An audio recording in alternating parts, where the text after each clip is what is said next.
Hey guys, Kevin Downey from Kevin M. Downey. Thanks so much for taking the time. Really appreciate it. In this video, I want to talk about the formula, the very simple formula you need to have success in B2B business development as a company. Whether you've got sales reps doing the work or you've got dedicated BDRs, you might call them SDRs doing the work, what is the formula in order to make that you need to have or put in place, right, to make them successful? So we're going to go through three quick things.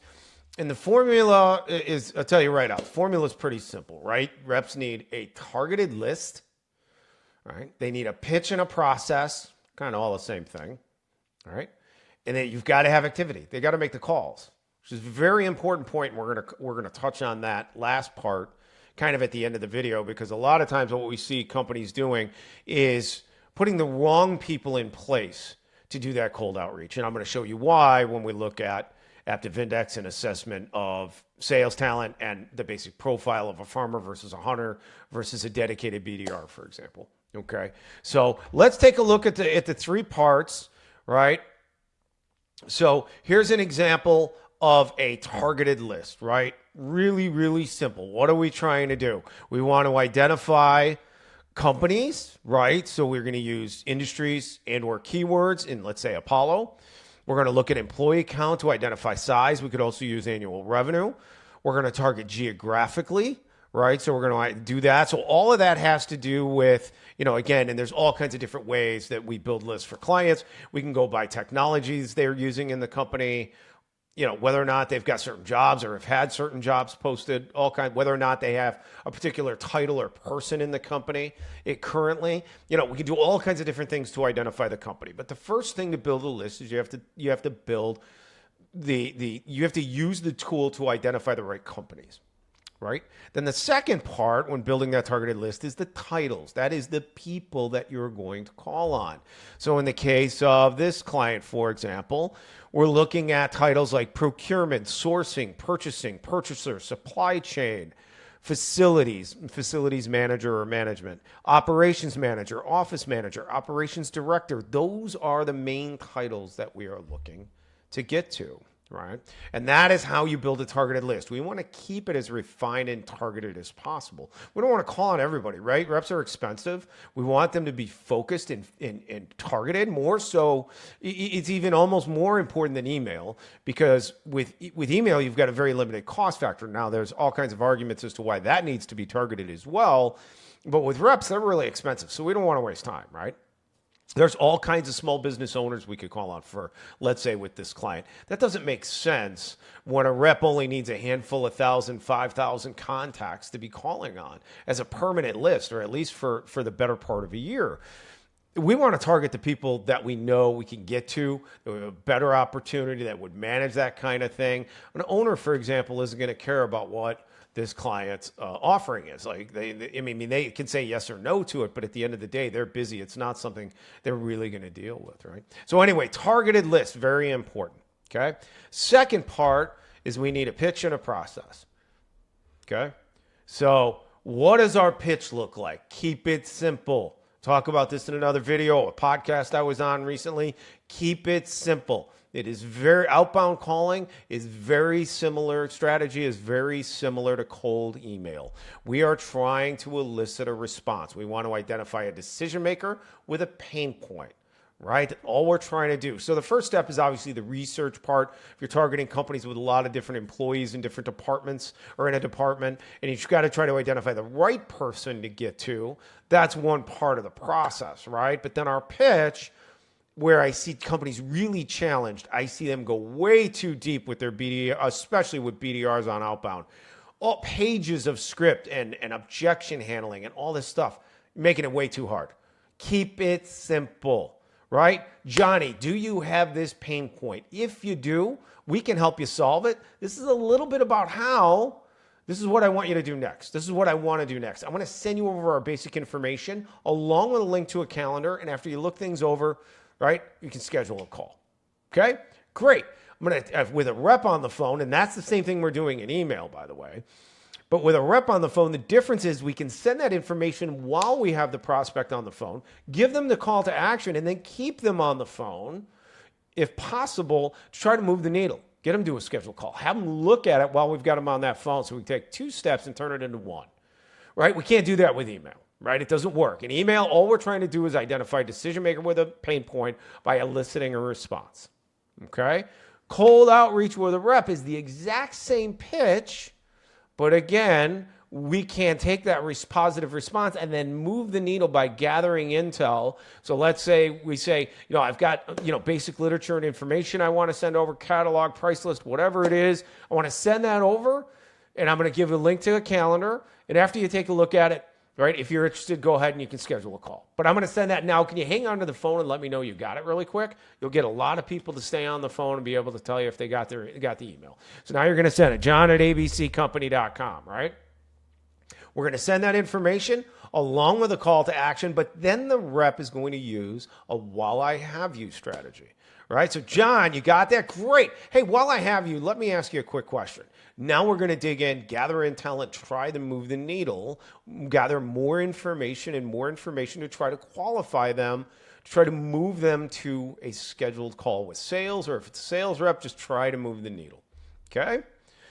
So we want to keep that process simple. This is what a good, solid, CRM would look like, for example.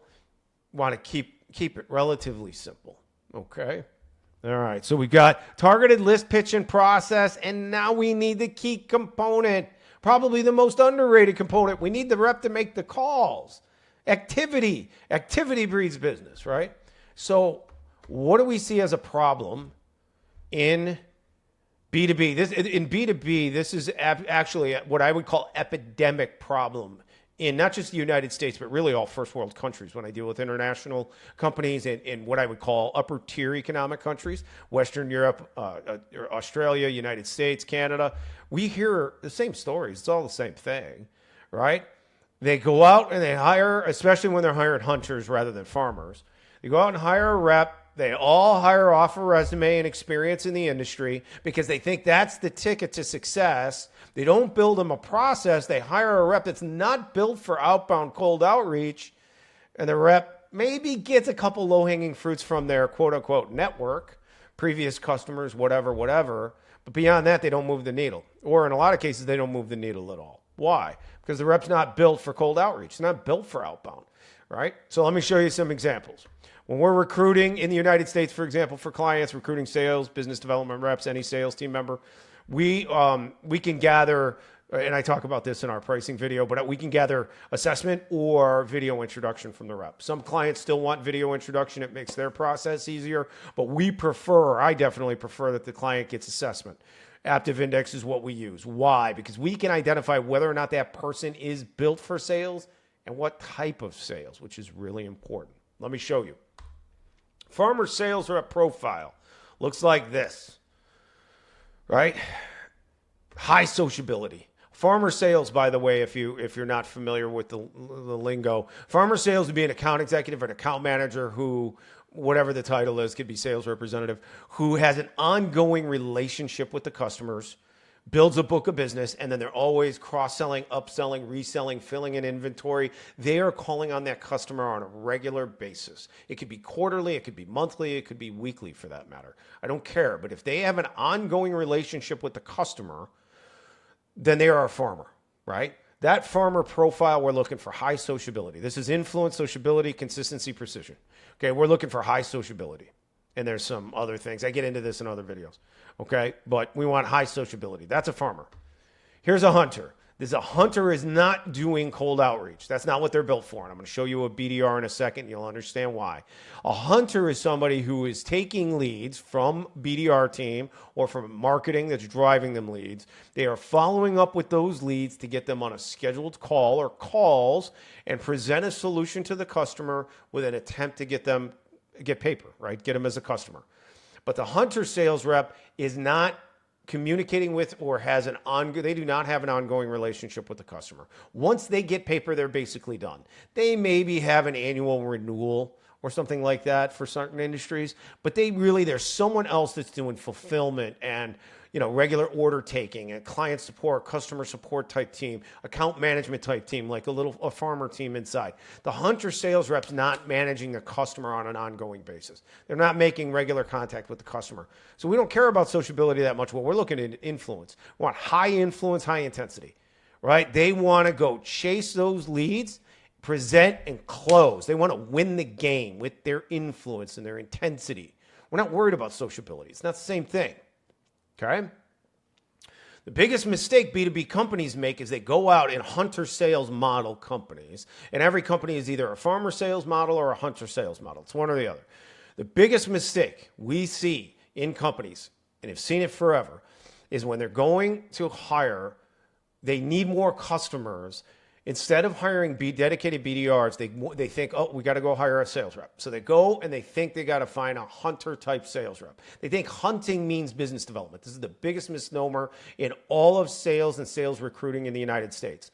They are not business development reps. They're not built to do business development. They don't want to do business development. Business development in a modern era is way too much of a grind, too many calls, too many voicemails. That's not what these people are built for. Hunter sales reps aren't built for business development. So if your problem is leads and appointments, right, and maybe you as a business owner, if you don't have a sales team, could sell on an appointment, and all you need is the scheduled calls, then you should not be hiring a sales rep. You should be hiring a BDR. Let me show you why. Here's the difference. BDR, not even close to a hunter sales rep. Relatively low ER, relatively low intensity. There's reasons why for that, right? Influence, not even in the middle. Sociability, a little better than bigger, right of the line would be good. We're looking for consistency. They're going to be doing the same thing over and over and over again as a process, 50 to 100 plus times a day. That's not someone who wants to chase a lead and get a kill, get a win. That's not what BDR work is. Business development work is a grind of a repeating process, mostly failing process in a modern era because we're getting voicemail all of the time. And we're constantly doing that same thing. And it's a lot of short things and quick wins when we get them. That's a BDR. BDR is high consistency. Okay? We need low ER, meaning that the ER is emotional resonance. That means that every time they get hung up on or they get no or not interested, it doesn't faze them. They're not taking it personally. They're not holding on to that. They just move on, right?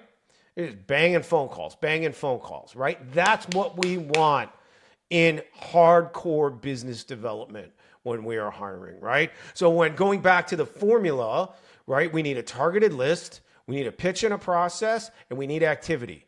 And if you have ever hired reps, and especially if you're hiring reps off of resume, right, experience, and especially experience in your industry, you're missing the point. And if you've ever had them never not pick up the phone, never move the needle, or barely move the needle on cold outreach, right, this is why.